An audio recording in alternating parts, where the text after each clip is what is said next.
Hello मेरे प्यारे बच्चों, मैं रिंकेश कुमार। आज हम क्लास 10th फिजिक्स यानी भौतिक विज्ञान लेसन 1 फर्स्ट पाठ का नाम है प्रकाश, परावर्तन तथा अपवर्तन। आज हम इसके बारे में पढ़ेंगे।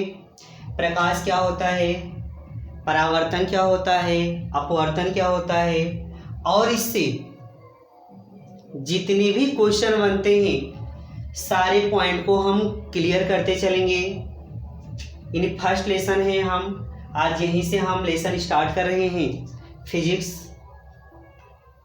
हर लेसन को हम फिजिक्स में कंप्लीट करेंगे। बस हमारे वीडियो को देखते चलिएगा। जितना भी हेडिंग बनता है सारे हेडिंग हम क्लियर करेंगे। ज़्यादा हम यहाँ पे डिस्कशन नहीं करते हैं, बस हम प्रकाश जो हमारा टॉपिक है इससे रिलेटेड हम हेडिंग पढ़ते हैं। यानी जो यहाँ पे पहला हेडिंग बनता है यह हमारा प्रकाश होता है। प्रकाश यानी लाइट होता है। इसको हम समझेंगे प्रकाश किसे कहते हैं। सिर्फ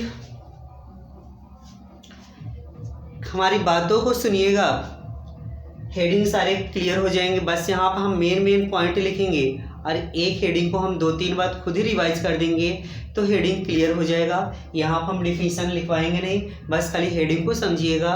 2-3 बार हम खुद ही पढ़ा देंगे, हेडिंग कंफर्म हो जाएगा। तो प्रकाश किसे कहते हैं, यानी हम जानते हैं प्रकाश जो होता है यह एक प्रकार का ऊर्जा होता है। प्रकाश जो होता है यह एक प्रकार का ऊर्जा होता है, यानी यह एक प्रकार की एनर्जी होती है जो हमारी आंखों को संवेदित करने का काम करती है। जो हमारी आंखों को संवेदित करती है। हम अंधेरे में रखी वस्तु को नहीं देख पाते हैं, यानी जब कहीं अंधेरा रहेगा, जो भी कोई यहाँ पे वस्तु रहेगा इस वस्तु को हम नहीं देख सकते हैं। अंधेरे में रखी जो वस्तु रहेगी, यहाँ पे अंधेरा रहेगा, अंधेरे में रखी वस्तु को हम नहीं देख सकते हैं। लेकिन जैसे ही प्रकाश इस वस्तु में पड़ती है, वस्तु से एक विशेष प्रकार की किरण निकलती है जो हमारी आंखों को संवेदित करती है, जिससे हम वस्तु को देख सकते हैं। यानी उसके हम रूप, रंग, आकार को हम देख सकते हैं। इस तरह से प्रकाश का यह डिफिनीशन बनता है। और ध्यान देते, यानी जो ऊर्जा का समीकरण दिया था यह एक आइंस्टीन नामक वैज्ञानिक ने दिया था। इनको नाम को भी हम याद रखेंगे। आइंस्टीन बनता है, आइंस्टीन। जो यहाँ पे इन्होंने एक फार्मूला दिया था, E बराबर होता है mc² होता है, जहाँ पे m द्रव्यमान का काम करेगा, 80 प्रकाश का चाल का काम करेगा। 80 जो प्रकाश का चाल होता है यह निर्वात में इसका जो वैल्यू होता है, कभी कभी 1 नंबर क्वेश्चन पूछा जाता है, निर्वात में जो इसका मान होता है 3 × 10⁸ मीटर पर सेकंड बनेगा। फिर से हम यहाँ से प्रकाश समझते हैं। प्रकाश किसे कहते हैं। प्रकाश जो होता है एक प्रकार का ऊर्जा होता है। यह हमारी आंखों को संवेदित करता है। अंधेरे में रखी वस्तु को हम नहीं देख सकते हैं, लेकिन इस वस्तु से एक प्रकार की किरण निकलती है जो हमारे आंखों पर पड़ती है, जो हमारी आंखों को पड़ती है, यानी आंखों को हमारी संवेदित करती है, जिससे आंख जो होता है ना, यह वस्तु को, जिससे आंख जो होता है यह वस्तु को देख सकता है। अर्थात उसके रूप, रंग या आकार को हम समझ सकते हैं। प्रकाश जो निर्वात में प्रकाश का चाल माना जाता है वह 3 × 10⁸ मीटर पर सेकंड माना जाता है। इस वैल्यू को भी याद रखिएगा। कभी कभी 1 नंबर क्वेश्चन या ऑब्जेक्टिव या ऑप्शनल क्वेश्चन में ये प्रश्न पूछा जा सकता है, प्रकाश की चाल निर्वात में कितनी होती है। तो निर्वात में प्रकाश की चाल जो बनेगी 3 × 10⁸ मीटर पर सेकंड होती है। इस तरह से हमारा प्रकाश का हेडिंग कंप्लीट होता है। आइए हम इसके दूसरे हेडिंग को पढ़ते हैं, यानी प्रकाश का स्रोत होता है। प्रकाश के स्रोत में 2 पॉइंट बनते हैं। एक होता है प्रदीप्त वस्तुएं, एक होता है आदीप्त वस्तुएं। पहले हम प्रदीप्त वस्तुओं के बारे में पढ़ते हैं। प्रदीप्त वस्तुएं किसे कहते हैं? ऐसी वस्तुएं जिनसे स्वतः प्रकाश उत्पन्न होता है। ऐसी वस्तुएं जो स्वतः प्रकाश देती हैं या जिनसे स्वतः प्रकाश उत्पन्न होता है, उसे ही हम प्रदीप्त वस्तुएं कहते हैं। प्रदीप्त वस्तु किसे कहते हैं? इन्हीं कहने का मतलब है ऐसी वस्तुएं जिनसे प्रकाश निकलने का काम करता है, जिनसे प्रकाश उत्पन्न होता है, उसे ही हम प्रदीप्त वस्तुएं कहते हैं। जैसे यहाँ पे एग्जाम्पल बन जाएगा, ये जैसे होगा एग्जाम्पल में सूर्य बनेगा, बल्ब बनेगा, लैंप बनेगा। ये हमारे एग्जाम्पल बनते हैं। सूर्य, बल्ब, लैंप आदि इसके एग्जाम्पल माने जाते हैं। इसमें हम एक दूसरा हेडिंग पढ़ेंगे जिसे हम कहते हैं अदीप्त वस्तुएं।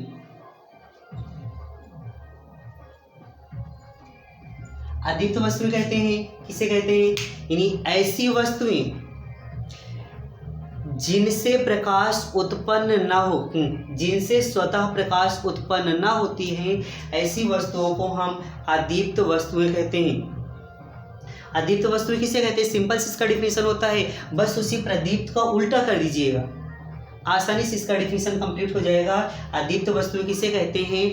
ऐसी वस्तुएं जिनसे स्वतः प्रकाश उत्पन्न ना होता है, उसे ही हम अदीप्त वस्तुएं कहते हैं। जैसे हम कोई भी एग्जांपल ले लेते हैं, जैसे यहाँ पे हमने लिया लकड़ी, लकड़ी, फिर यहाँ पे हमने लकड़ी लिया, कागज लिया,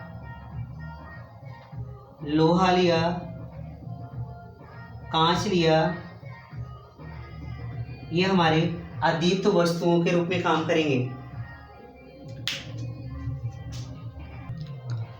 आइए इसमें हम अगला हेडिंग कवर करते हैं, जिसे हम जो अगला हेडिंग यहाँ पे तीसरा हेडिंग दिया हुआ है, प्रकाश के गुण।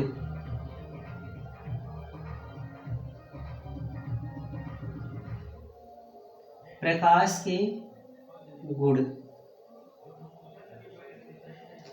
यानी हम यहाँ पे अगला हेडिंग पढ़ेंगे प्रकाश के गुण। यानी प्रकाश के जो गुण होते हैं वह कैसे होते हैं उनको हम समझेंगे। यहाँ पे 6-7 पॉइंट है, समझते हैं। यानी प्रकाश के गुण जो होते हैं, पहला पॉइंट बनता है प्रकाश जो होता है, यानी यहाँ पे फर्स्ट पॉइंट होता है, इसके निम्न गुण माने जाते हैं। प्रकाश जो होता है यह एक यानी सरल रेखा में, कहने का मतलब है यह एक सरल रेखा में गमन करती है, सरल रेखा में चलती है या गमन कर सकती है।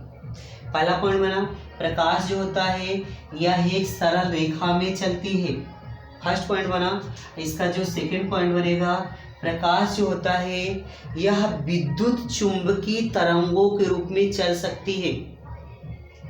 सेकंड पॉइंट जो बनता है, जो हमारा प्रकाश होता है यानी जो हमारा लाइट है, जो हमारा ये प्रकाश, जो हमारा ये प्रकाश है यह विद्युत चुंबकीय, इसके रूप में विद्युत चुंबकीय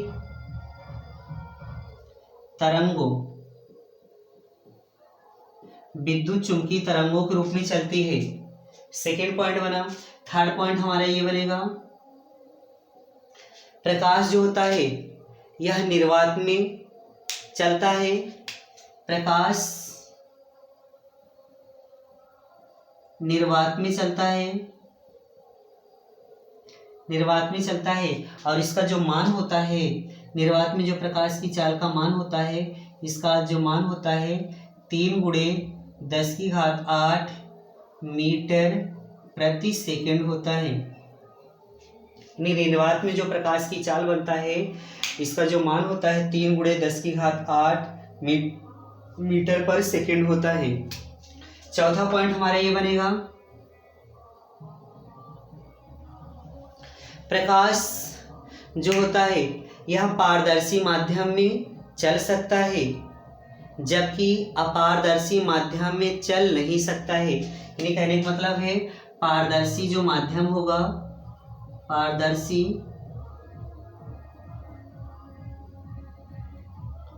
माध्यम होगा यानी यहाँ पे चलने का काम करेगा, और जो ना अपारदर्शी माध्यम होता है, अपारदर्शी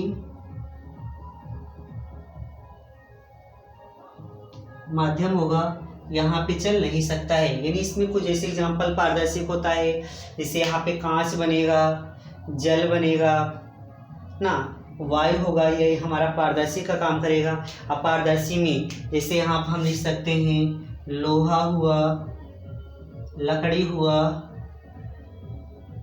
ये हमारा पारदर्शी बनेगा। अपारदर्शी में कांच, जल, ये हमारे पारदर्शी बनते हैं। 5वां पॉइंट बनेगा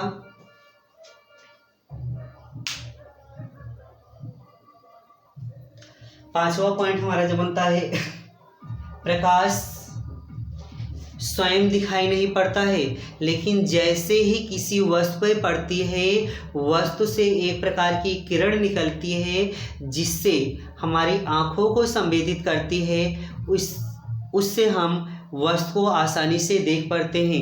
यानी कहने का मतलब है प्रकाश जो होता है यह स्वयं दिखाई नहीं पड़ता है, स्वयं जो लाइट होता है प्रकाश स्वयं दिखाई नहीं पड़ता है, परंतु जो होता है, परंतु जैसे ही किसी वस्तु पे पड़ती है, परंतु जैसे ही वस्तु पर पड़ती है उस वस्तु से एक प्रकार की किरण निकलती है जो हमारी आंखों को संवेदित करती है। इस तरह से हम वस्तु को आसानी से देख सकते हैं। इसका एक 5वां पॉइंट बनेगा प्रकाश जो होता है इसका जो तरंगदैर्घ्य माना जाता है प्रकाश, इसमें एक पॉइंट ये बनते हैं प्रकाश जब किसी चिकने तल पर पड़ती है वह वहाँ से परावर्तित होकर के उसी माध्यम में वापस लौट जाती है। इसी घटना को हम प्रकाश का परावर्तन कहते हैं। यानी कहने का मतलब है जैसे ही किसी चिकने यानी एक तल बनता है, जैसे प्रकाश यहाँ पे किसी चिकने तल पर पड़ती है, पड़ने के बाद यह उसी माध्यम में वापस लौट जाती है, जो यहाँ पे ये घटना घटती है इसी को हम प्रकाश का परावर्तन कहते हैं। यानी ये हमारा हेडिंग बनता है प्रकाश का परावर्तन। जब प्रकाश की किरण किसी चिकने तल यानी हमारा ये तल का काम करेगा, जैसे ही तल पर पड़ती है वह वहाँ से परावर्तित होकर के उसी माध्यम में वापस लौट जाती है, इसे ही हम प्रकाश का परावर्तन कहते हैं।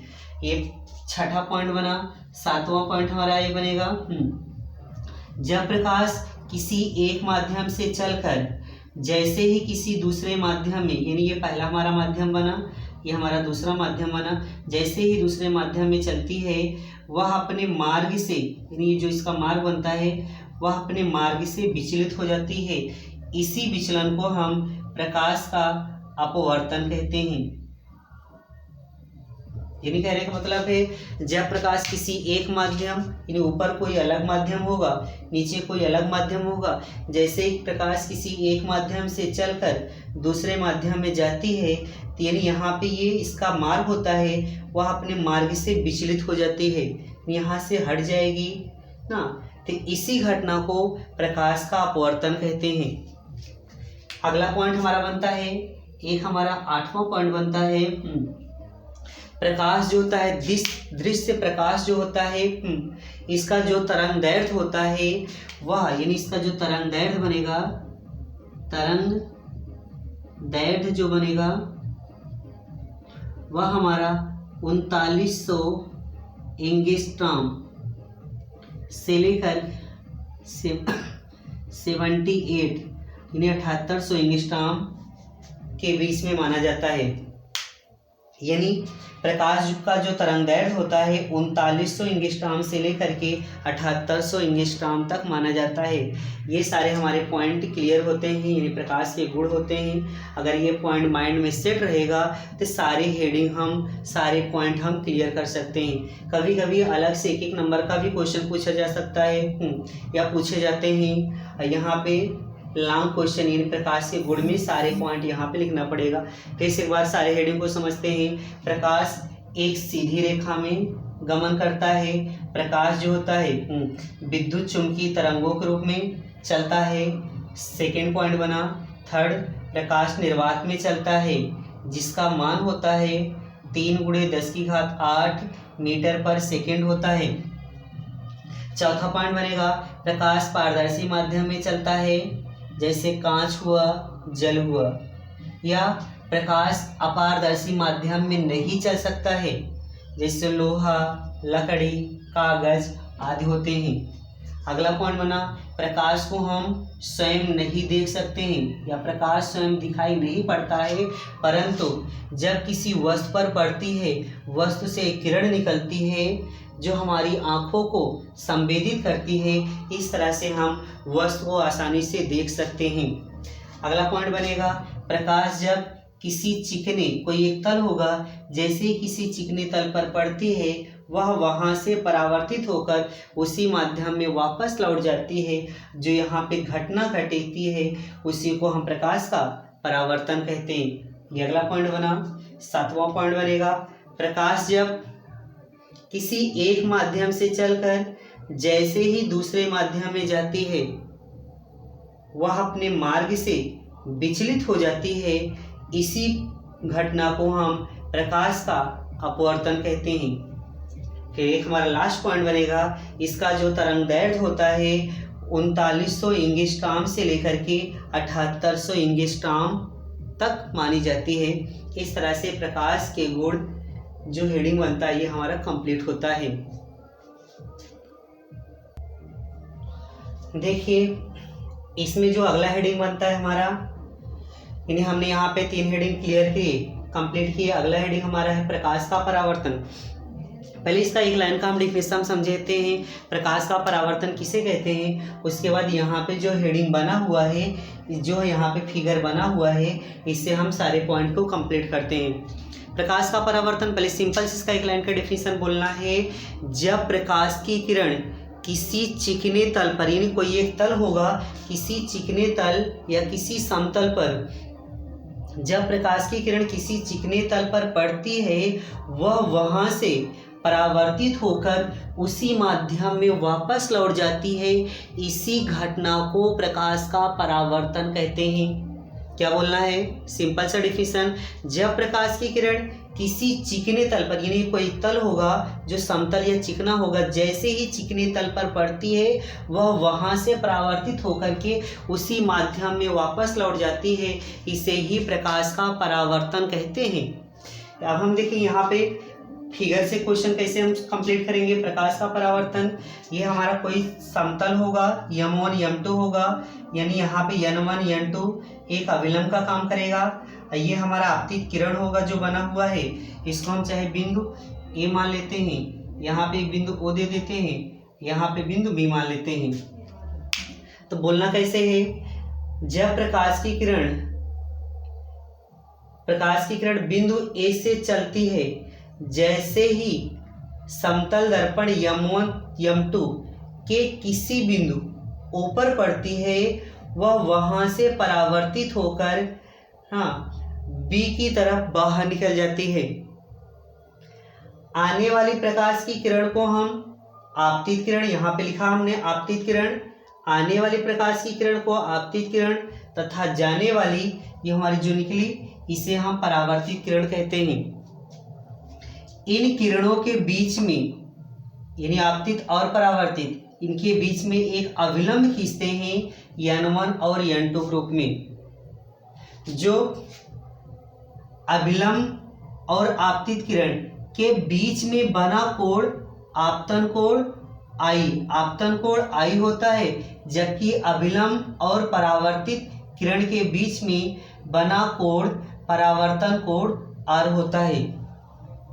बस इसी को हम प्रकाश का परावर्तन कहते हैं। सिंपल, फिर एक बार इसका डेफिनेशन समझेंगे। प्रकाश का परावर्तन किसे कहते हैं, जब प्रकाश की किरण किसी समतल पर पड़ती है, वह वहां से उसी माध्यम में वापस लौट जाती है। इसी घटना को प्रकाश का परावर्तन कहते हैं। फिर अगला हेडिंग हमको समझाना है, ये फिगर सब समझाएंगे। माना m1 m2 एक समतल दर्पण है। जब प्रकाश की किरण बिंदु A से जैसे ही समतल दर्पण के बिंदु O पर गिरती है या पड़ती है, वह वहां से परावर्तित होकर बिंदु B की ओर बाहर निकल जाती है। इस आने वाली किरण को हम आपतित किरण कहते हैं तथा जाने वाली किरण को हम परावर्तित किरण कहते हैं। इन किरणों के बीच में एक हम अभिलंब N1 तथा N2 खींचते हैं, जो इसे दो भागों में विभाजित कर देता है। अभिलंब व आपतित किरण, इनके बीच बना आपतन कोण I होता है, जबकि परावर्तित किरण और अभिलंब इनके बीच बना परावर्तन कोण r होता है। इस तरह से प्रकाश का परावर्तन, ये हेडिंग कंप्लीट होता है। वीडियो को हम एक दो बार और रिवाइज करके देखेंगे तो सारे हेडिंग हमारे कंप्लीट हो जाएंगे। बस इसमें हम यहीं तक रखते हैं इस वीडियो में। इसके बाद हम नेक्स्ट हेडिंग को हम अगले वीडियो में हम एक एक लाइन से सारे हेडिंग को कंप्लीट करेंगे। वीडियो हमारी अगर अच्छी लगे तो इसे लाइक और सब्सक्राइब कर दीजिएगा। क्लास 10th का जो फिजिक्स का जितना भी लेसन है, सारा लेसन हम एक एक वीडियो में प्रोवाइड करते रहेंगे।